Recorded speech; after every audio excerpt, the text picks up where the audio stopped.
You are now watching the No Cell Roundtable. Here are your hosts, Joe Monroe and Chris Sack. It's Friday. Hello, folks. Welcome back to another episode of the No Cell Roundtable. I am one of your hosts, Joe Monroe, and as with me, as always, the wizard himself, my co-host, Rob. CZ. How dare you? I'm sorry. The hat's throwing me off. Well, I figured I had to get serious since someone tried to infringe my gimmick and replace me last week. We needed some real magic, so I needed my real hat, at least for the start of the show. Well, hopefully, no more of that. Hey, Rusty, how's it going, buddy? Hopefully there's no more gimmick infringements or anything like that.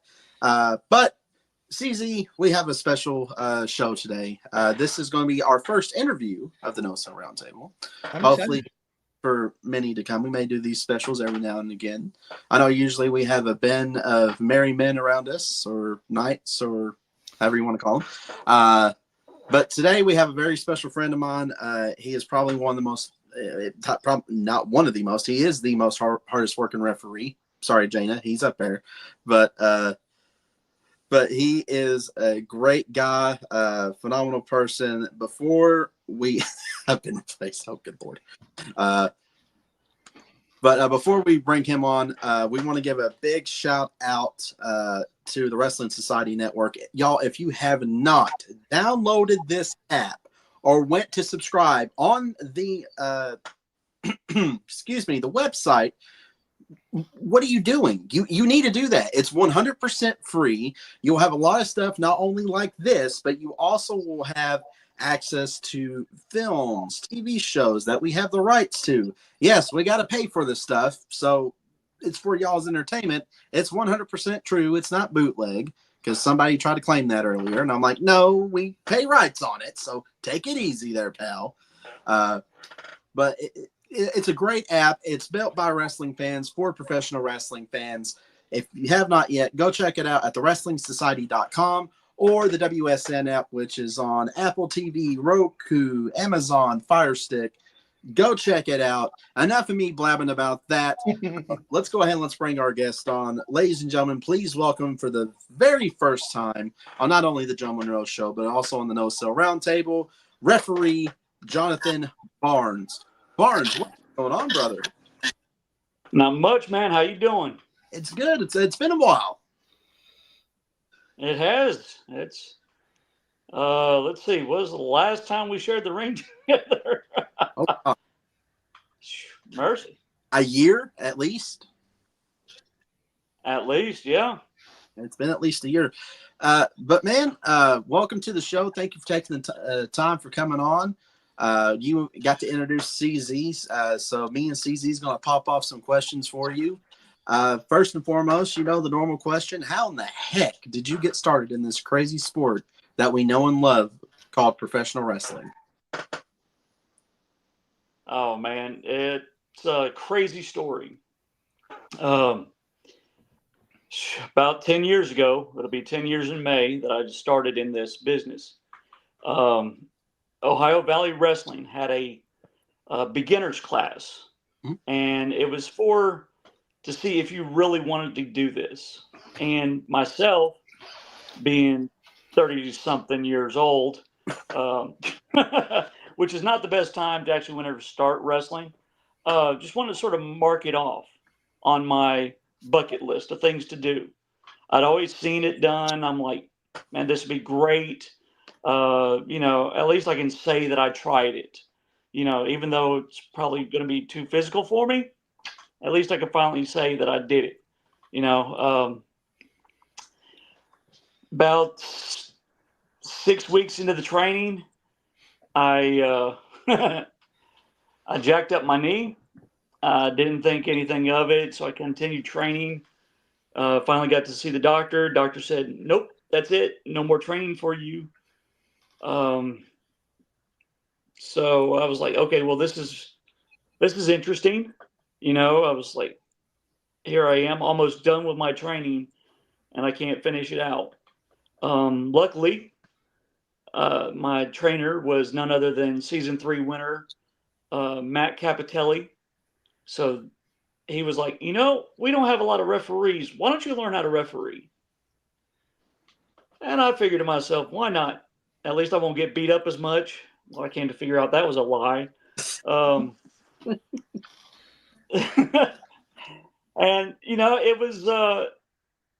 it was one of those things where I was like, man, this is great. I can still be a part of something that I love. And so from then on, I started training as a referee, and haven't really looked back any since. I mean, I admire the guys who go out there and do that every week, and myself, I'm good being a referee. Sorry, I was laughing at Fiji's comment here. Hey, Fiji, how you doing, buddy? Don't eat me, please. No, I don't need another drop from Fiji. I'm good. I learned my lesson. Don't mess with the wild man. Or headbutt a Samoan. Ugh, That doesn't sound fun.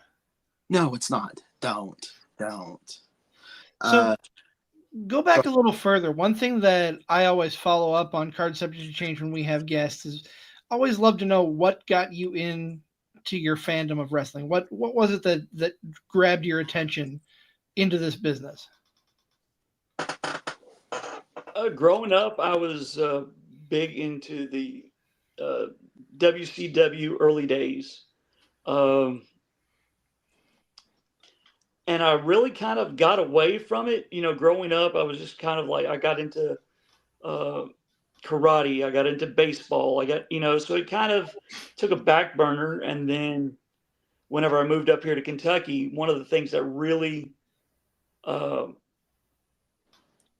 got me back into watching wrestling was Ohio Valley Wrestling.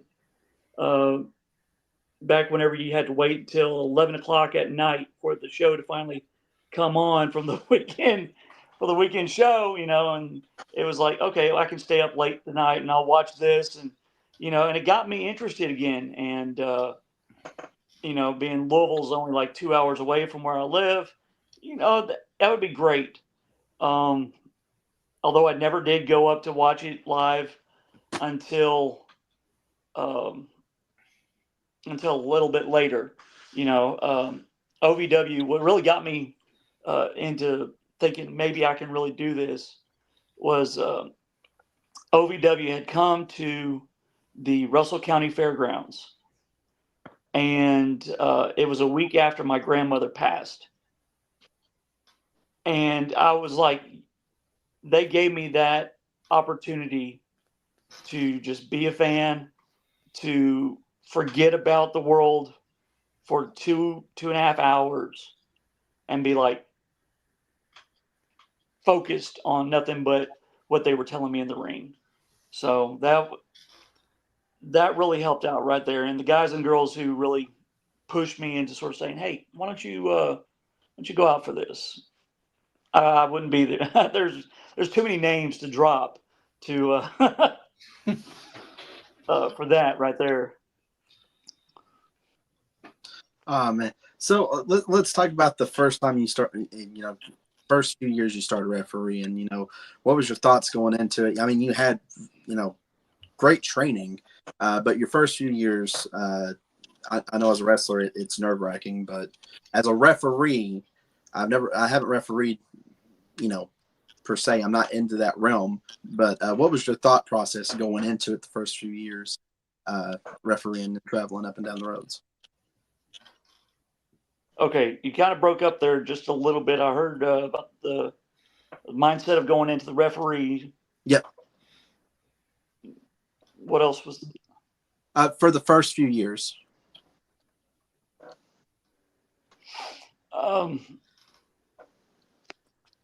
Okay, so whenever I first started in refereeing, I did. I was with Ohio Valley Wrestling, and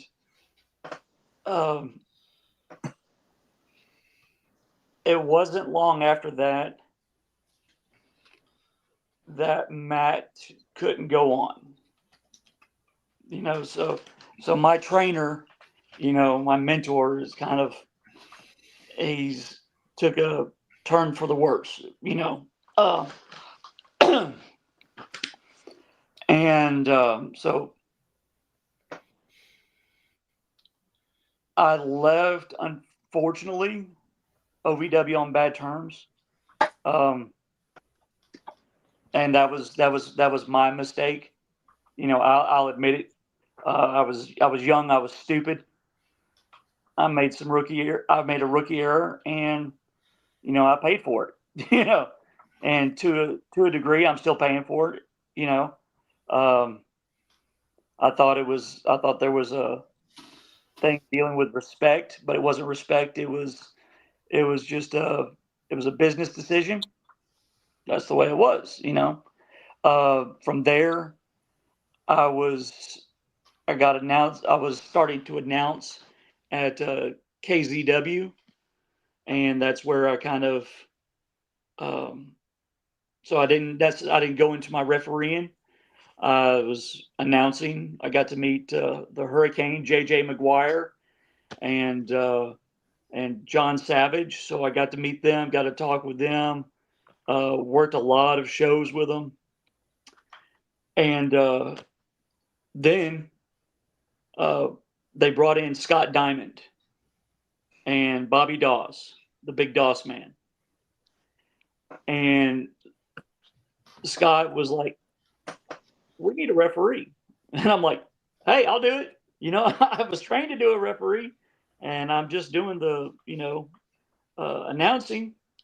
So he's like, "Okay, let's do it," and gave me a shot. And, he started me off on doing referee full time than anywhere else. And then I started going from there and uh, hitting up all these other places around Kentucky. Well, not only just in Kentucky, but you ended up traveling, and you still are traveling to other. So, how was that whenever you first got your out of state call? Hey, we need a referee. Are you available? Let's see, which one was it? It was probably Tennessee, maybe. I don't. Uh, it could have been South Dakota. I can't. Anyway, it was quite interesting. South Dakota was. Uh, I knew a guy who lived up there, and he was going to start his own promotion. I know he wasn't the first, but one of my first notables, if you will, for that distance was kind of interesting to say the least. He's like, "Yeah, I'm going to start it up. I want you to referee," and I'm like, "Okay, that's cool. We'll see how it goes." From there, I got in contact with Matt Creed, who's the owner of AIWF, and he sent me to some good places down in Texas and Alabama. So he started helping me out in those aspects. And if it wasn't for certain people that coming in contact with, you never get those opportunities. So I have been very blessed and honored to have those kind of people put in my path to get the opportunity to go out of state. Do you have a favorite place that you've refed in outside of Kentucky? Oh man, that's just kind of tough. I mean, here lately, I love going down to Panama City, Florida. Guardians Legacy is. I've got pretty much a monthly gig down there, which I love going down there. I'm still waiting on the scientists to figure out how to do teleportation, because the 10-hour drives is not really the best, but it's not too bad. I mean, it gets tiresome, but it is what it is. That's life on the road. Love going down to Hope Championship Wrestling, another faith-based promotion there in Georgia. So I mean, I love, and there's always those those promotions that the locker room is just amazing, and unfortunately you only get to do it once or twice, but those times you really do cherish. Um, like I'd love going over and doing Matt's show over in North Carolina. I love doing it because you get people from the international. I mean, this last one that we did, 33, I think it was. Uh, I did a four-way match with cruiserweights, and that's a story for another thing. Uh, you got a 6'3" referee, and everyone's shorter than you. Um, and here they are. They came from Canada, so it's you get those opportunities as well. So out of the most, because you've been around a lot of legends in this business, who would you say, aside from the ones who trained you, is someone that you really sat down, picked their brain, and you're like, I've learned a lot from this guy or girl? Wow. I know that's a lot. So you can name more than one, Barnes. Okay. All right. So 2 years ago was Vic the Brute. I think it was 2 years ago. Might have been 2 years. Yeah, 2 years ago. All the years are starting to come together. So Vic the Bruiser is definitely one. It was interesting because we USWF and UCW have a lot of fair shows, and I got to work with Vic the Bruiser and Stan Sierra a lot during that time. And Vic actually said, I want him as my referee. So when a legend like Vic the Bruiser says, I want you as my referee, you've done something right. Or he sees something in you to be like, okay, let's get this kid here. Let's learn him up. We're going to make this work. And that year was one of the best summers I've ever had. I mean, getting to sit under Vic the Bruiser and Stan Sierra, even though he did happen to jack my jaw every now and then. Yeah, those two guys again, sitting under their learning tree. I got the honor to sit under Gary Valiant's learning tree for a while. The Boogie Woogie Boy is just unreal. I mean, I would suggest that people sit under their trees. You know what I'm saying? Just take a couple extra minutes out of your time while you're planning your matches and whatnot. Go pick their brain for a second. Go learn from them. I mean, that'd be my suggestion there, because the wealth of knowledge that they have. I mean, Vic was Memphis, Vic was Chicago, Vic was all over the place. Why wouldn't I pick his brain? He wrestled a few, if I'm not mistaken, he wrestled a few matches with WWF, right? What was that? He wrestled a few matches with WWF back in the day, didn't he? Yes. Yep. Yeah. Vic was like, he was telling me a story of how one guy just didn't really measure up, and they're like, hey, why don't you get in here? And he's like, okay. So. Good old Vic. Vic is something. So learning from locker room, different locker room, it's about sitting under learning trees. You think that's kind of something lost in the locker room? Is folks sitting under the learning tree? Yeah. It's kind of it's sad, and it's kind of depressing in a way, because here you have, I mean, even if they haven't made it to the big shows, you know what I'm saying? Mm-hmm. These guys have been around, and they're more than just the I don't want to put it negatively, because I think it can be conceived as that, but these guys have really made it into their business. They made wrestling their life. They made wrestling their business. And I mean, just because you've been around for 15, 20 years doesn't make you more knowledgeable sometimes. I mean, sometimes you gotta watch, you know what I'm saying? A lot of people can be around for a while and only do one show a month. And that's just kind of like, how much are you really learning? You know, how much did you get out? You know what I'm saying? Yeah. And I don't want to necessarily badmouth or be negative about someone who, if they feel like if they want to make wrestling their part-time thing and only get out into, well, in wrestling terms, it'd be the 50 miler. You know, if you want to do it and you want to get, if your goal is, if you want to be in that, the local area and be the superstar in the local area, be the best one that you can be. Go out. I mean, go to these little seminars, go to the seminars, go learn from these people, you know, be the best in your promotion. You know, will you get out there? I mean, I would love to see you out and about, you know, I want to see you get out, but if that's your goal, man. I've got no issues with that. Right.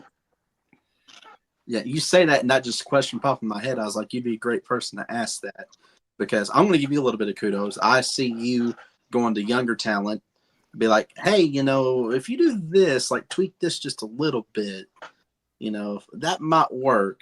Me included. And I've seen you do it to a protege of a wild man too, and helped him out. I miss that kid. But let's see. CZ, do you have another question real quick? Yeah, absolutely. I was just thinking, you know, you're talking about sitting under the learning tree of all these people. What came to mind for me is, what is the best advice anyone has ever given you? Oh, mercy. If you think you're going too slow, slow down even more. That's one of them. Another one that I got early in my career came from a guy by the name of Josh Ashcraft, the East End villain of OVW. Two things that he told me was, everyone's going to F up, you know, just realize that and go on. And two, if I ever catch you not wiping your feet on the apron before you enter the ring, I'm going to beat the out of you. So, you know, those were two two things that Josh even taught me from that. And I think he's also one of the most underrated managers and brilliant minds that on the indies that we have in today's wrestling. So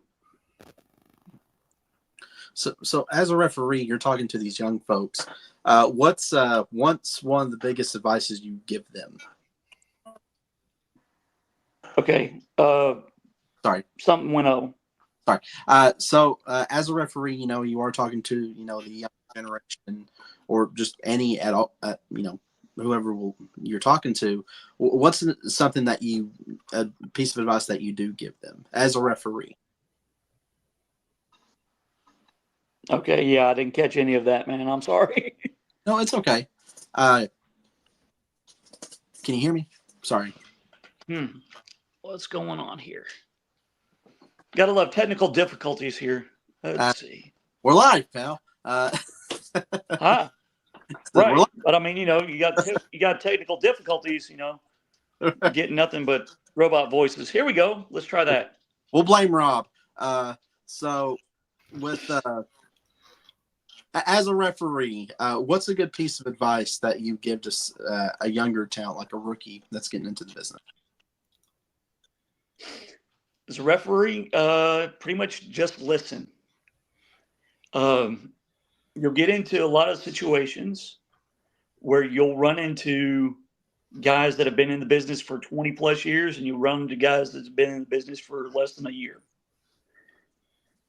Those guys, mostly who've been in the business for 20 years, will use the referee as the go-between. For the referee, you've got to listen and then listen intently, or else that 20-year vet is going to have your hide at the end of the show if something goes wrong, because they're counting on you to convey what they want to the younger talent, so the match can flow smoothly. Barnesy, we are almost to the 30-minute mark. Do you have any closing questions? I nothing coming to mind really. Well, there we go again with the. Dang it, Rob! Remind me to find him, CZ, and have a word with that guy. Oh, I'm gonna put a spell on him as soon as we're off the air. Cast fireball on Rob, for crying out loud. Right, we need to call Manders. He can throw a lariat at him. A flaming lariat? A flame. Oh my God, a flaming. Oh man. All right. Well, Barnes, I have here a letter in my hand, and it's addressed to you, but they sent it to me. I don't know why. I guess because I'm head of the Commonwealth Professional Wrestling Legacy Hall of Fame. And Jonathan Barnes, for your dedication, your hard work, and for your inspiration in this sport of professional wrestling, we are inviting you to be part of the first class on July 12th, 2025 at the Center for Rural Development. We would love for you to be part of the first class as our very first referee and celebrate the history of pro wrestling. You have a lot of history. I may have been a little bit biased in this decision, but hearsay. But you're definitely a top tier candidate as a referee. I do have to ask this question, even though it may sound like a dumb question. Do you accept our invitation to attend? Well, I don't know what that question was, because it kind of went weird there. But man, that is just an honor. I mean, I am blown away. Thank you so much. Yeah. So we can't wait till July 12th. It's going to be a great time. But you 100% deserve it. Not only for speaking for myself, but also speaking on behalf of the people that you worked with over the past 10 years. 10 years coming up. But you're traveling up and down the road still to this day. I know you've invited me on Florida trips, so I will make one of those trips with you. We got a new state coming up in May. Oh, we're going to Arkansas. So we're still running those roads. Okay. What are before we leave? What are the states you've been in? You said South Dakota, Kentucky, Tennessee, Georgia. Let's see. We got Florida, Georgia, North Carolina, West Virginia, Illinois, Wisconsin, Alabama, Texas, Nebraska, Kansas, Iowa. Yeah, I think that's Tennessee, Kentucky. So, just out of curiosity, what part of Iowa? Iowa was, oh boy. Oh. BFE. Iowa was. I knew I had to go past the.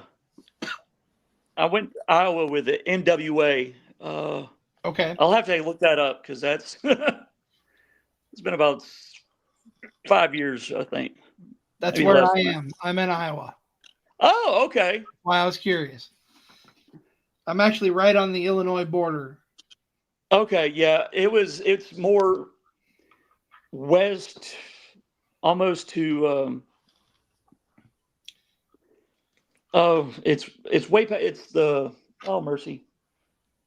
I'm having a hard time to even think about the name of the little town. That's okay. I was a small town.